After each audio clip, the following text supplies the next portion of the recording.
Hello, everyone, and welcome to the 2022 Throwdown the Mountain feature card number 2 for round number 1. Myself, along with Nate Perkins, bringing you guys the action. Big shout out, Sun King Disc, along with Discraft, making the additional coverage all happen with 2 feature cards here to open the tournament. And we're here on the back 9, hole number 10, par 4, Nate. Yeah, another kind of blind shot off the tee and a very specific landing zone. You want to be on that road. Anything short and left, and you really don't have access to the green here. I think it was this tournament many years ago that I first saw Calvin Heimburg even play. I think you might have even been covering it, Terry. That sounds right, because after Kelvin's just thrown an absolute perfect shot here, I believe this was the very event that I met some of our now household names. Calvin Heimburg, Madison Walker, also was at that same event. So, ooh, what a shot! What? You couldn't even place it any better. He outdrove Kelvin there, and I thought Kelvin's was perfect. Better than perfect? Don't tell me this is even better. Okay. Yeah, it's a good shot. Good shot by Trevor Murphy. And rounding out our card here, we've got Aaron Doyle.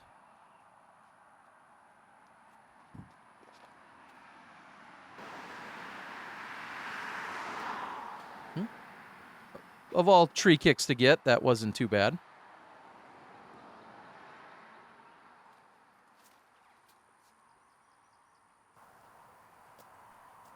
Even better approach. Man, just making hole 10 look easy. If you're in position after your tee shot, it can be easy. If you're out of position is when this hole becomes a struggle. Sit. It's like 25. Oh, maybe even further deep.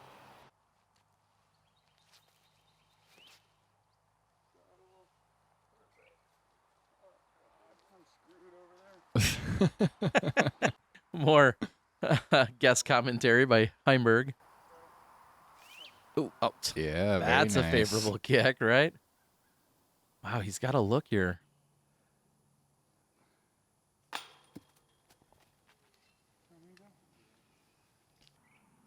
Yeah, totally screwed over here, as Calvin was saying. So terrible for that birdie.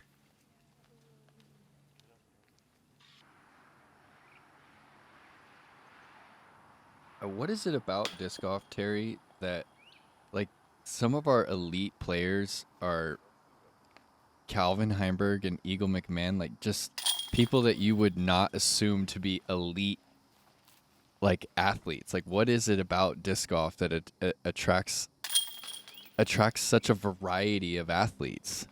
You know it?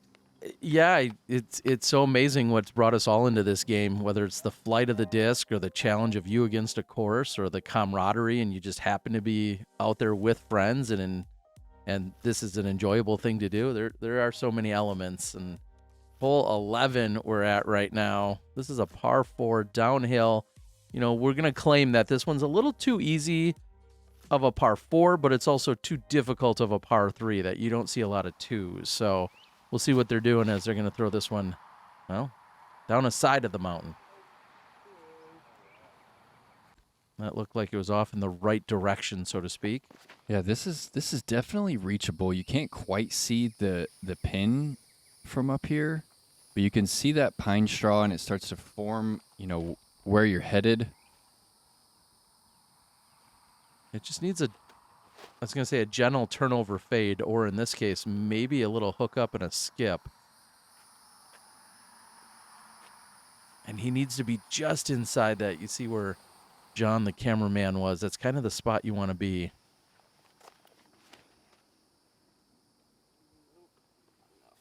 That keeps holding. That looks great.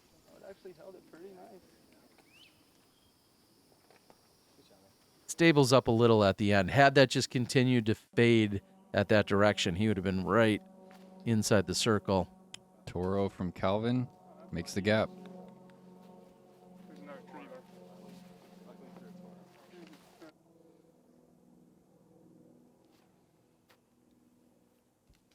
Calvin should do the commentary for us. Let's get him in the booth, Terry. I've had him on a funny guy. He is, and I've had him on a couple, and by now you maybe have seen some of either the practice rounds or the course preview that as part of this weekend.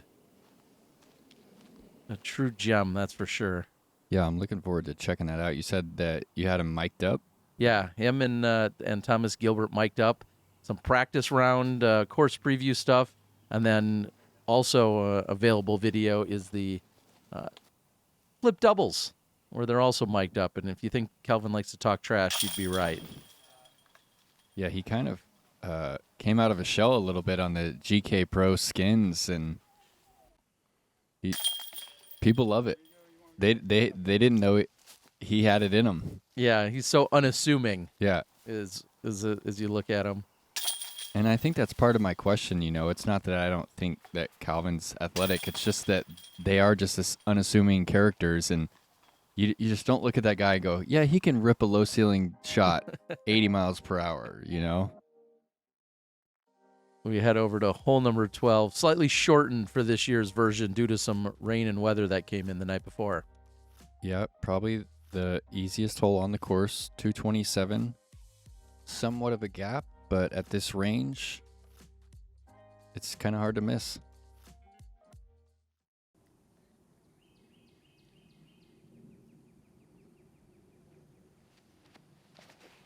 Oh, that is not going to work. Turn it. He went Toro there. He's just not giving it credit for the stability. He was telling me that every time he threw it, that it was more overstable than he anticipated. Oh, we saw it there. Fight off to the right side. Aaron's going to be a little bit short.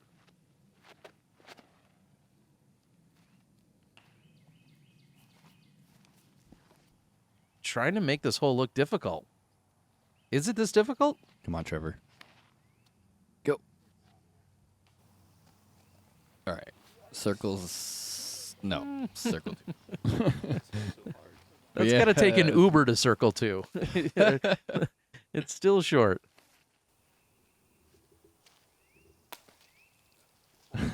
Splash. And you see some of the rain that was there the night before. Here's Calvin from way out. Hey. That was as far as his drive.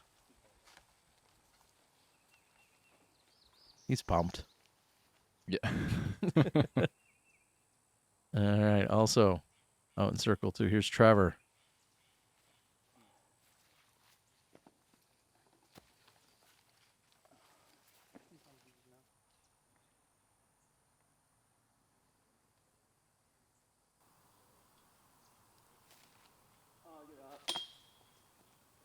Good bid.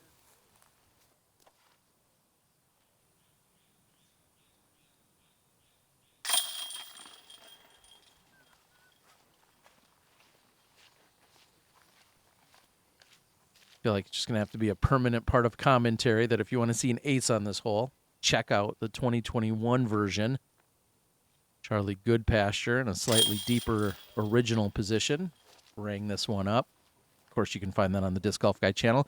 Hey, speaking of channels, you're off and running. Where can they find and support what you're doing? Yeah, check me out at Perks of Disc Golf. I'm filming some practice rounds at a lot of the Elite Series events. Just filmed one with Paige and James. Hello, this is Levon Wolf. I want to thank you for making the Endzone Quick Stick the #1 retriever in disc golf. The new XXL is now 4 feet longer, has a 22-foot reach, and a new folding head that's easier to carry. For the best in quality and function, use a Quick Stick. We head over to hole 13, also a little bit abbreviated. Yeah, typically this is the first of back-to-back par 5s. It's shortened 586. It's pretty tricky off the tee, but it is reachable, especially for Calvin's low ceiling power. Going Halo Destroyer. Oh, that's not online. Whatever. Whatever. He's got something to say after every shot. It's great.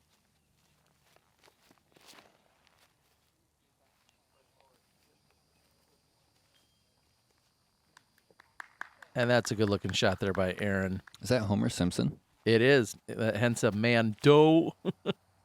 Oh, look at this. Fancy little flex shot from Cole. I think I hear Charlie Goodpasture in the background.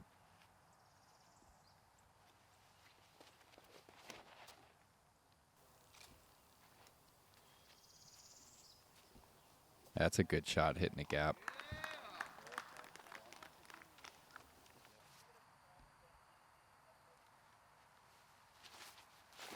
Oh, this thing does fly as a backhand shot, huh? Yeah, that's that same Toro. Definitely a workhorse for him. Yeah, we're going to be seeing a lot of that disc this year. Yeah, he kind of described it to me back, I believe, in some Gainesville coverage. Wait, Aaron?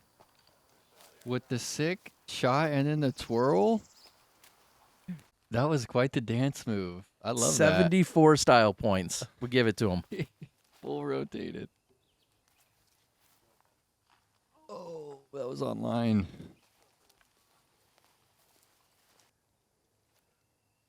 I'm gonna throw another pro tip at you guys. The rotation on the front foot, it needs to happen, but it only needs to happen after the disc is gone. And how does that come into play as we see Cole giving putting tips here? How does that come into play? Elaborate a little. Well, yeah, so you want to fire the hips and rotate the hips and your core, but if you rotate the front foot too early, you lose the power that you're generating with your legs and your core. You open up your hip, and then your power pocket is in front of you. So you want to rotate, but you don't want to rotate that front foot too early. If you freeze or slow-mo all the elite players when they throw, they only rotate on their heel once the disc is out of their hand. Yeah, essentially you're saying you're taking away your power before you've even fully utilized it. Yeah. By rotating too early. Yeah, it's love a it. very common mistake. You'll see people just kind of spinning their lower body as they spin their upper body. But you need to separate the two if you want to have that lag to be a part of your throw.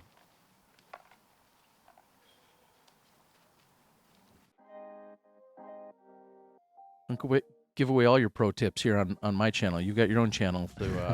They got to get over there and subscribe. But here we are on 14, the downhill. This is beautiful. Yeah, this is the signature hole on the property, in my opinion. Par 5, nearly 1,000 feet.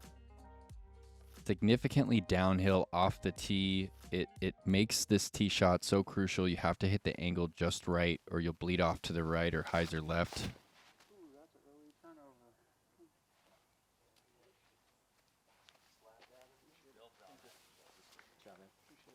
And Calvin just with the fairway eagle shot, and it was essentially perfect. I mean, hate to throw that word around again, but it's exactly what you want to do. And that's, as you mentioned, kind of bleeding off to that left-hand side. I mean, it's difficult to throw downhill and keep it on a perfectly straight line and not have it flare left or right. Yeah, it really just highlights the mistake. You know, if you throw with too much hyzer on flat ground, you're not going to go as far left as you would if you're throwing downhill. So if you get this angle wrong, it's going to let you know. Trevor barely got it wrong there, but because it's downhill, it's dragging right. He gets a good kick out into the fairway, though. And one of my favorite tips over all the years is when you are throwing downhill, you want to get the nose of the disc down. Otherwise, as that continues to fall to the ground, it's going to continue to hyzer out on you. So you really want to put the nose down when you're throwing down a hill. That one filters through somehow, which is huge in terms of his next shot.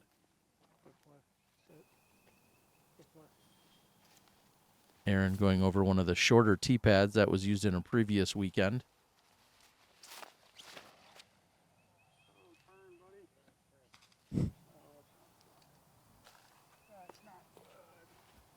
Oh, but I don't think he saw it kick out at the very end. Not bad, Calvin. All right, so this is a really tricky shot right here. Cole has to hit this. Oh, what did it say? He has to be conscious of the cliff on the right, because this is actually one of the major sites for the old quarry that they had here in the 1930s. And off on the right side of 14 is basically a cliff down into a cesspool. Yeah, and that area is not only really difficult to get your disc back. That's typically the area where we're kind of teeing from on regular hole 13, but as they somewhat parallel each other at this point, that becomes out of bounds for our players here. That's going to be a little on that high right side, probably quite obstructed. Uh-oh, sounds like the sawgrass got him on that. Really saw that one off, didn't he? Hey, let's leave the terrible jokes to me, please. That was perfect. I've been spending too much time with you. Calvin still with a good chance to get up and down here for the birdie. This is a par 5. He's got the bunker putt right there. It's really tricky, tough footing. Kind of have to go from the chest.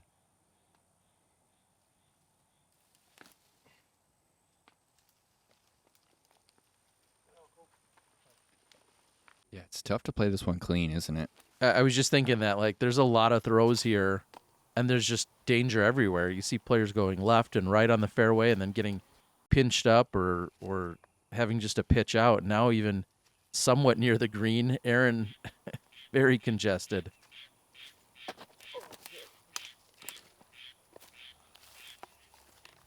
See circle 2 right there? Yeah, I would say so.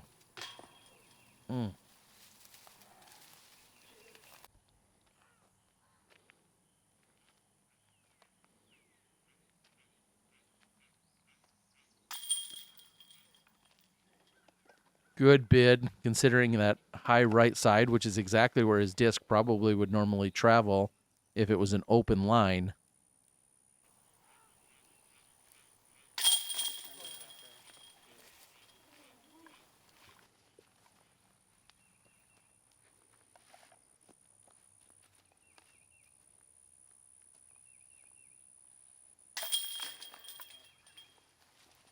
Not really mad about a par here. No. I mean, birdie certainly is available. Eagle if you've thrown, of course, 2 perfect shots, but you're walking away with a par.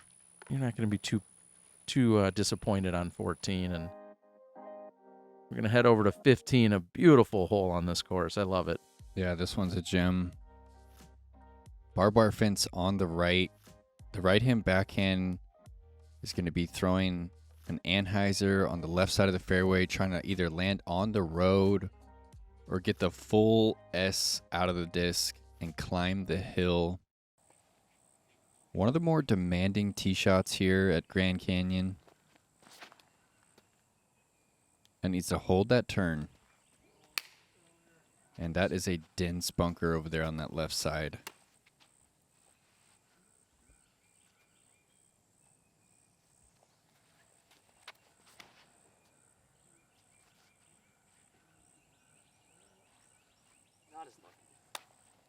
A little too flippy there from Trevor.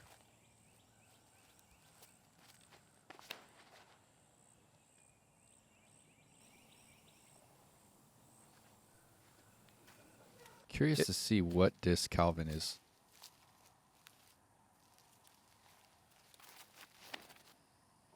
Turned it a little. Come on. Right.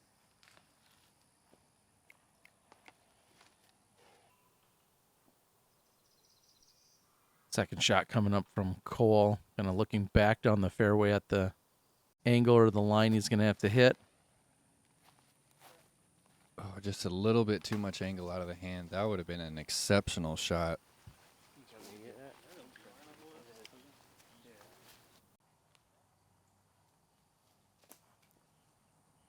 And you can see just how dense it is over there on that early left side. Just pitching up to the mouth. That's where an ideal tee shot lands. And not too shabby here for Heimburg, who arrives at his drive on the deep right side. And look at that What forehand. a shot. No way did he get that close. I mean, that was a tight angle with that Draco. Huge shot.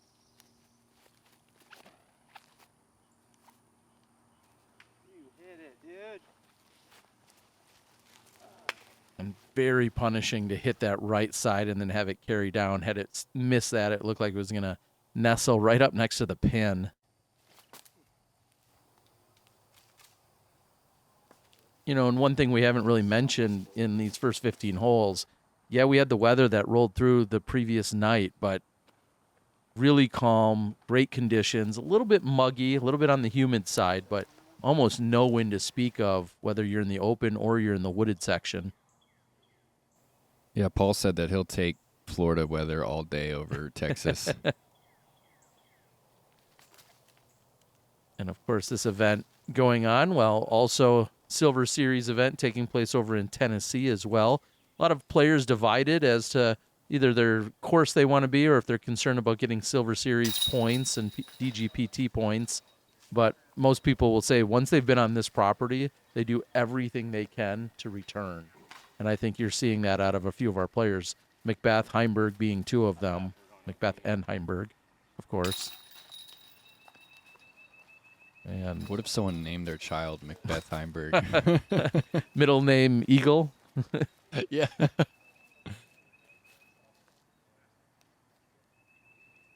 Oh man, I think that you're just leading me. My mind is racing now.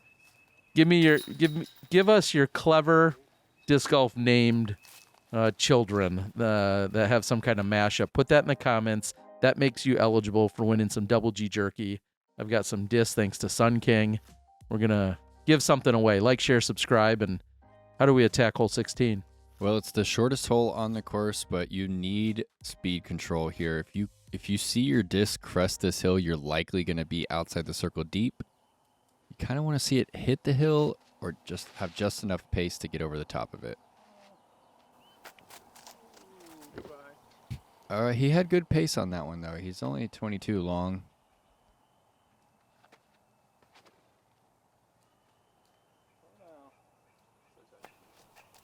And that's even closer. I think that's the AVR X3 from Cole. Is this a hyzer? Haven't seen it. Okay. I don't know why it looked like he was lining up a high hyzer. A little deep. Yeah, kind of plays the shallow right side hyzer. And that looks, wow, buzzing past the camera and thinking it was 263 as opposed to 163. And now he's got work to do. There's a drop off directly behind the basket. No way. Oh, that's a huge mistake. Yeah, you really need to pitch up short.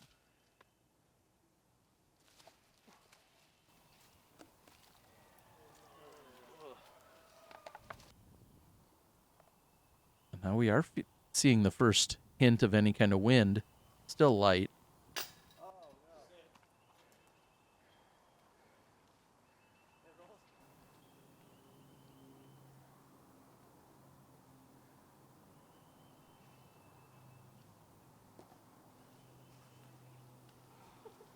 Two bogeys. Man.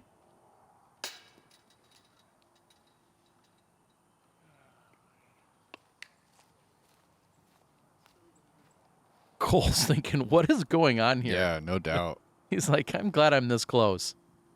I'm just going to go ahead and hopefully tap this in and take a birdie and move on. Maybe wash out his eyes with some bug spray.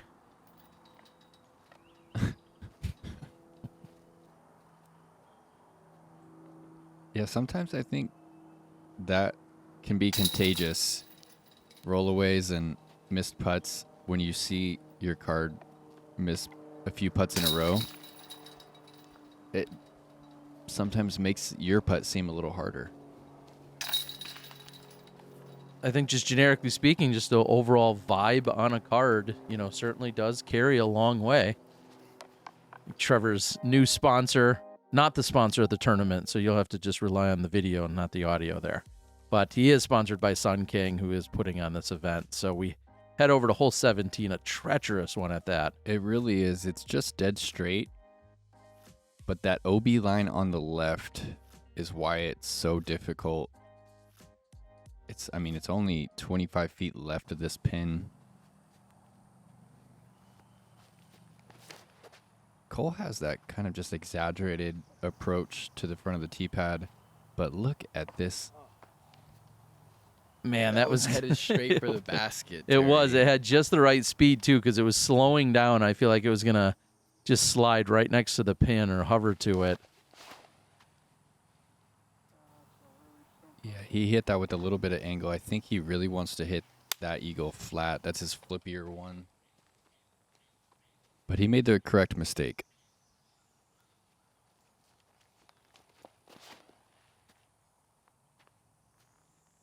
This is going to hopefully come in flat and remains flat. That's great. As you heard Calvin a moment ago, the mistake that sometimes get made is you turn it over to the right because you're trying to stay away from the OB, but if it catches edge, it may still cut roll left. And Calvin's didn't do that. And wow, that's going to be close to the OB line. Okay, looks like he has a full 6 feet there. Good break for sure for Trevor. Oh, skip. Yeah, look at the body language on that approach. Very nice. Kind of willing it over. Bink. Toro. Huge bonus. Fortunately, that's a full send and too much there for Doyle.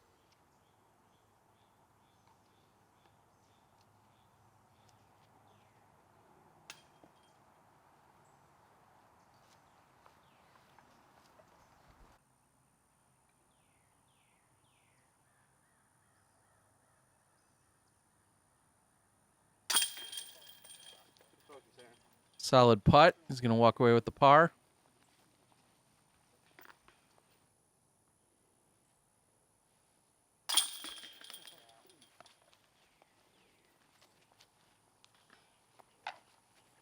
What'd you call a previous hole? A premium birdie? I would consider this the same, right? This is a premium birdie. You can't accidentally birdie this hole. And a par is not going to hurt your scorecard at all. If you said, hey, I'll take 3 pars and nothing else for a typical weekend, you'd say, yeah, sign me up. I'll take them. Put them in my pocket. Here we are on the final hole, though.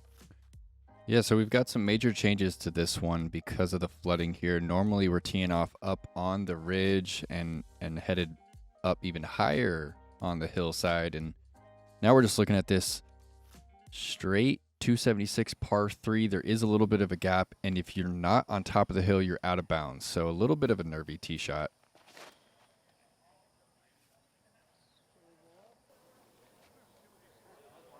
And finds the backside wall. That's a great tee shot. I think this is my first time seeing Cole play. It's a pleasure to watch his technique. Ellen Widboom and others cheering it on.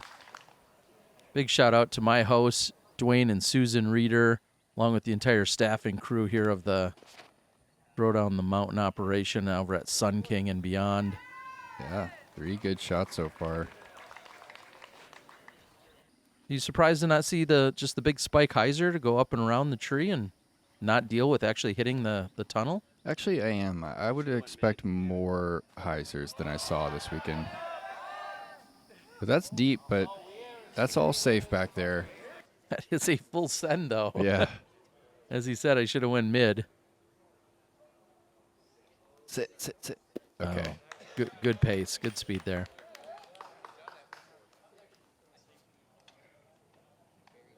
Also, I got to give a shout out, Aerial Elements helping with the drone coverage. Cole's going to wrap up solid opening round.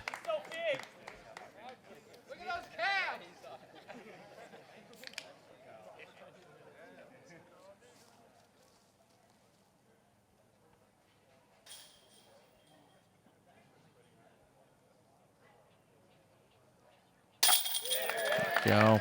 Doyle's going to close out with a birdie, and I'm going to thank all of the sponsors and supporters that you've seen throughout the coverage. Appreciate it. Nate, I appreciate you joining me as always. I think we're going to have you on a number of operations here for this event. No one likes this guy in Florida. No, it's really cool to see his fan base out here. I mean, definitely getting the loudest cheers of anyone here at this event, and rightfully so. I mean, he's carrying the torch for the state of Florida right now on the Pro Tour. We love us some Calvin Heimburg, along with the rest of the crew and my Patreon subscribers. Couldn't do it without you guys. Looking forward to round number 2 here at the 2022 Throwing on the Mountain 10. Thanks to Sun King and Discraft. For Terry Miller, the Disc Golf Guy, and Nate Perkins, we'll see you tomorrow.